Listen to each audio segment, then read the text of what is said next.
que as multidões estavam aflitas e exaustas, como ovelhas que não têm pastor. Foi isso que Jesus constatou. Apesar de toda a estrutura religiosa, apesar do templo, apesar dos fariseus, apesar dos sacerdotes, apesar dos cultos, apesar dos rituais, apesar dos sacrifícios, apesar dos dízimos, apesar das festas, apesar dos dias sabáticos, apesar de toda a tradição, mas Jesus se moveu de íntima compaixão das multidões, porque elas estavam aflitas e exaustas, como ovelhas que não têm pastor. A pergunta é: onde estão os pastores? Cadê os pastores? Cadê os pregadores do evangelho? Cadê a igreja? A igreja, onde está a igreja? Não é onde está Deus. As pessoas geralmente perguntam onde está Deus, principalmente agora nós estamos saindo desses já está passando, né, de 2 anos de pandemia, de luto, de dor, de morte, de tragédia. Agora, mal o mundo está tentando se equilibrar. Tem essa questão da guerra na Ucrânia, do ataque russo.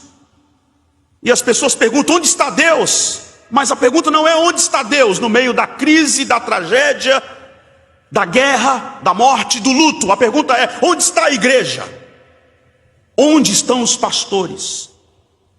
Queridos irmãos e irmãs, nestes tempos difíceis, nestes tempos de crise em que nós estamos atravessando, nós podemos ouvir o que o apóstolo São Paulo tem a nos dizer. Nos textos que eu li da carta aos Efésios, capítulo 4, eu li do versículo 7 até o versículo de número 16. E vale ressaltar que, diferentemente de outras cartas que Paulo escreveu, a carta aos Efésios não lida com nenhum erro ou heresia em particular. Paulo escreveu esta carta para expandir os horizontes de seus leitores, a fim de melhor compreenderem as dimensões do propósito eterno de Deus e da sua graça, passando a valorizar os alvos sublimes que ele estabeleceu para a sua igreja.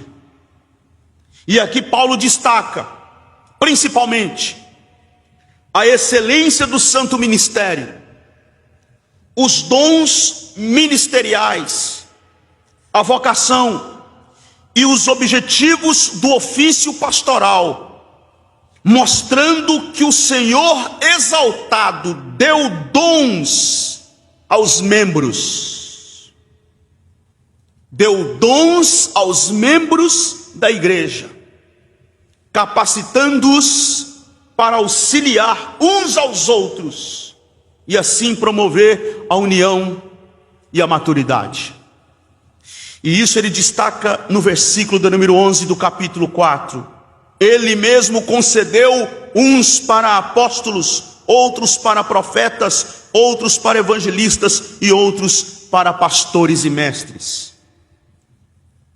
E nós podemos comentar rapidamente, de forma bem superficial, que a função apostólica, o ministério apostólico, óbvio, vocês bem sabem disso, nada tem a ver com esse modelo apostólico pós-moderno da igreja evangélica brasileira, do século 21, do ano de 2022, que são donos dos melhores horários de programas de TV e rádio, que são donos de jatinhos particulares, que ostentam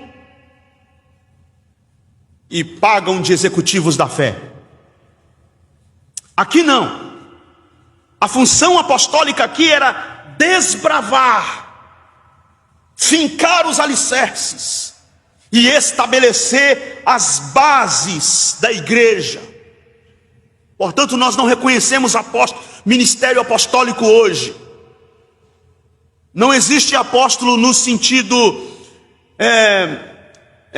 canônico do termo, ou canônico da palavra, não existe. Nós entendemos que esse ministério apostólico foi dado à igreja lá no primeiro século com esse objetivo.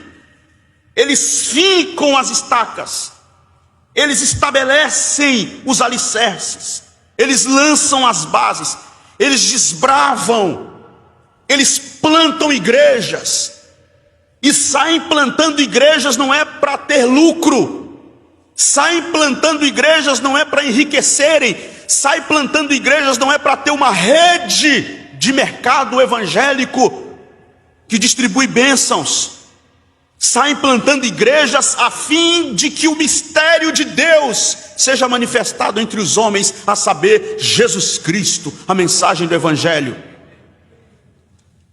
E Paulo diz, ele deu uns para apóstolos, outros para profeta. Profeta é aquele que sente o coração de Deus e fala as palavras de Deus. Ele deu também outros para evangelistas. E o evangelista é aquele que tem sede de pregar o evangelho para a salvação. Ele tem sede de anunciar a mensagem do Cristo ressurreto, na sua mais absoluta simplicidade, para que as pessoas se submetam ao senhorio de Cristo e se rendam à mensagem da cruz. E ele diz que ele também concedeu outros para pastores e mestres. E aqui há uma curiosidade que nós precisamos nos deter nela.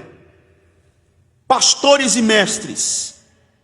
Percebam que ele diz, ele concedeu uns para apóstolos, outros para profetas, outros para evangelistas, e aí ele diz, e outros para pastores e mestres, dando a entender que estes estão interligados. E é muito curioso isso aqui, porque quem pastoreia ensina, e quem ensina está pastoreando. E é nesta multiplicidade que a igreja é edificada. Qual é a função principal do pastor? O pastor tem como função principal zelar para que a igreja esteja sendo alimentada, protegida, cuidada, defendida dos falsos mestres e dos falsos ensinos.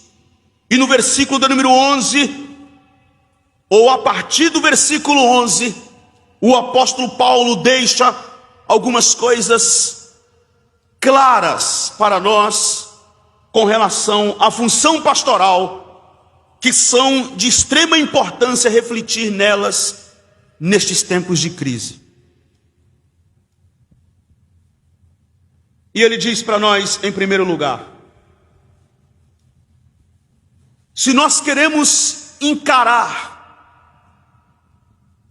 este clima tenso de crise, se nós queremos enfrentar, porque não adianta jogar